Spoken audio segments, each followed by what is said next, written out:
Greeting of the day, guys. It's me, Sahil Jamadar. Now we continue our reading A Magical Meeting with the Sages of SIVANA. After walking for many hours along an intricate series of paths and grassy trails, the two travelers came upon a lush, green valley.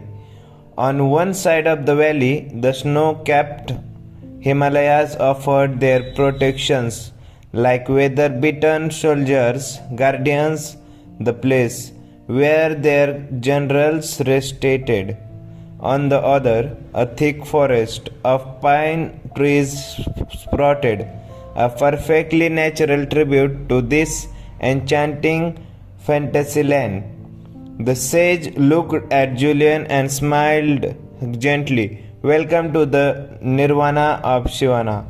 The two then descended along another less traveled way and into the thick forest which formed the floor of the valley. The smell of pine and sandalwood wafted through the cool, crisp mountain air.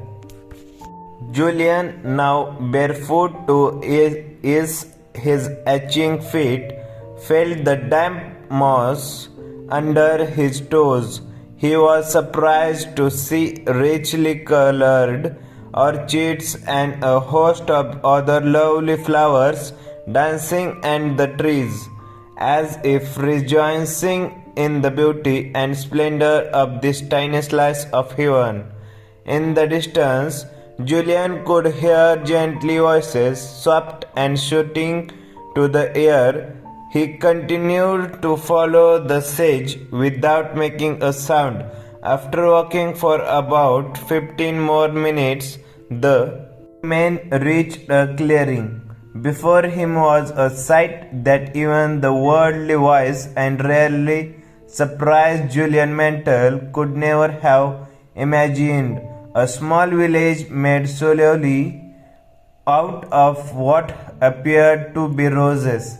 At the center of the village was a tiny temple, the kind Julian had seen on his trips to Thailand and Nepal.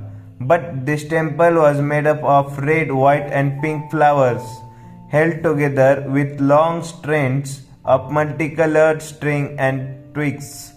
The little huts which dotted the remaining space appeared to be the austere homes of the sages. These were also made of roses. Julian was speechless. As for the monks who inhabited the village, those he could see looked like Julian's traveling companion, who now revealed that his name was Yogi Roman. He explained that he was the eldest sage of SIVANA and the leader of this group. The citizens of this dreamlike colony looked astonishing, youthful, and moved with poise and purpose. None of them spoke, choosing instead to respect the tranquility of this place by performing their tasks in silence. The man, who appeared to number only about 10, wore the same red-robed uniform as Yogi Raman and smiled sincerely at Julian as he entered their village. Each of them looked calm, healthy, and deeply counted. It was as if the tensions which plague so many of us, our modern world, had sensed that they were not welcome at this summit of seniority and moved on to the more inviting prospects. Though it had been many years since there had been a new face among them, these men were controlled in their receptions, offering a simple bow as their greeting to these visitors who had traveled so far to find them. The women were equally impressive in their flowering pink silk saris and with white lotuses adorning their jet black hair. They moved woefully through the village with an exceptional ability. That's agility. However, this was not the frantic business that pervades the lives of people in our society.